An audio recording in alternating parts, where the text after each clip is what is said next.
Yeah, welcome to my channel.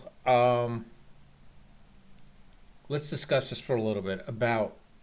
You might think, okay, the fact that Lando won in Holland of sorts, well, not sorts, but basically Holland, beating up the hometown favorite Max Verstappen.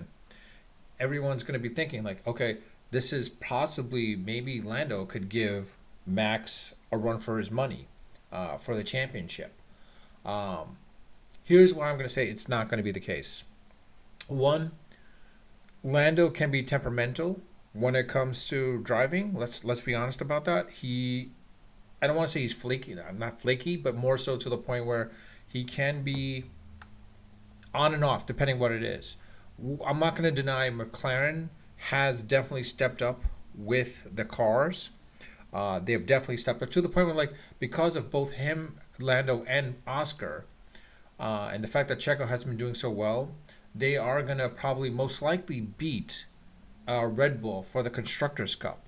Now, for the championship, I think Max has got it locked in the bag because the fact is not locked, but more so to the point where, like, I think he's going to pretty much win because the fact is he just needs maybe 4 or 5 more victories, and I think he's got that cushion at that point.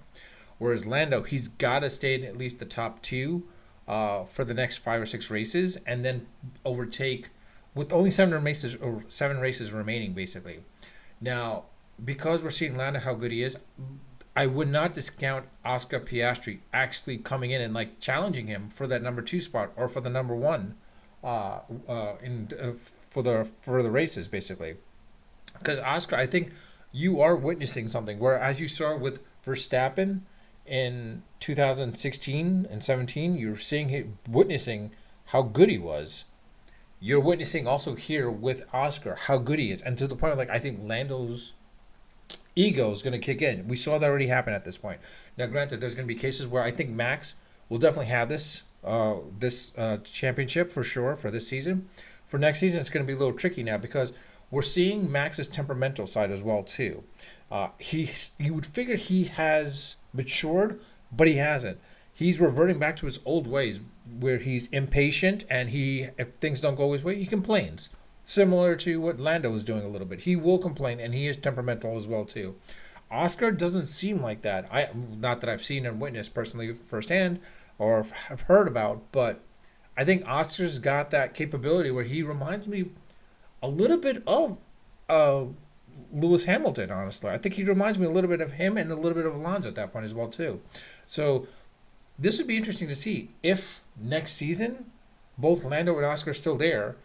What happened, and if nothing dramatically changes with McLaren's engine and body, they might have. We might be seeing witnessing a rival between both Piastri and Lando Norris.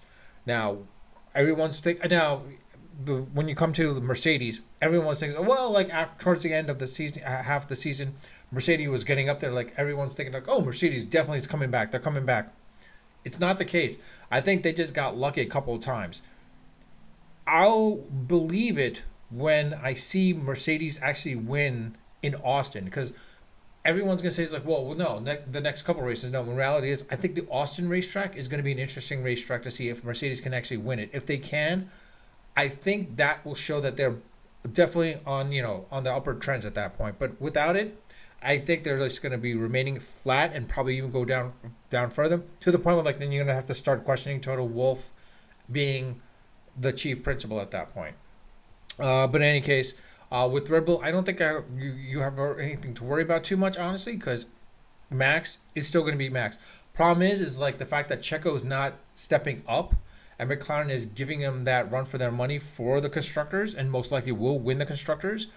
I think Red Bull they made the wrong choice. I hate to say it, but they made the wrong choice on retaining Checo. They probably should have tried to lure Sainz in because Sainz was that person that he could have like pushed Max a little bit, but also at the same time he could have made the Red Bull team much more stronger.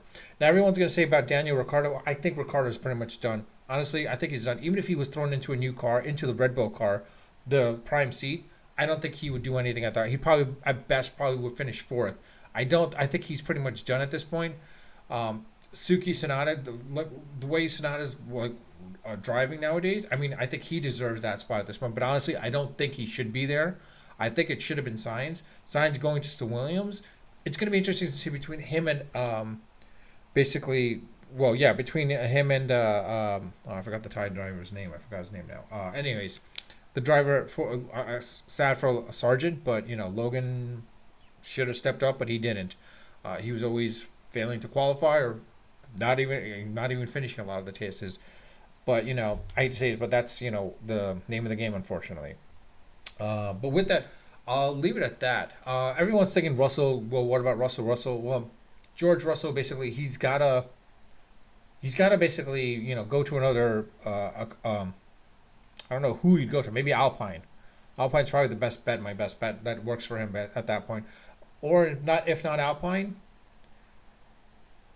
if he could take over, Lance Stroll. I mean, the fact is like Alonso's probably going to leave, so he probably have to take over Alonso.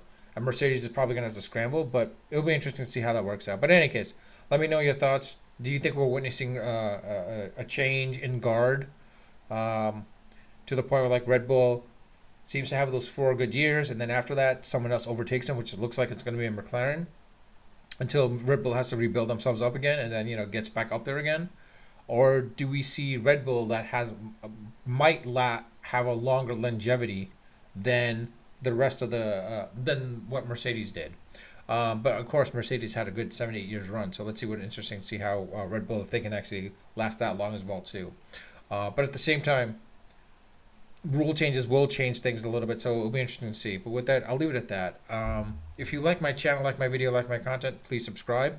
If you like this video, please hit the like button if you like it. If you don't like it, you're welcome to dislike it as well too. Again, you can leave a comment in the comment section. I do read all my comments. I do respond to them. Just let me know your thoughts about this, about the Formula One and this season. Basically, do you think this is a better season than was for the past couple of seasons at least? With that, I'll leave it at that. Unfiltered, unedited, and of course, always unrehearsed. Until next time.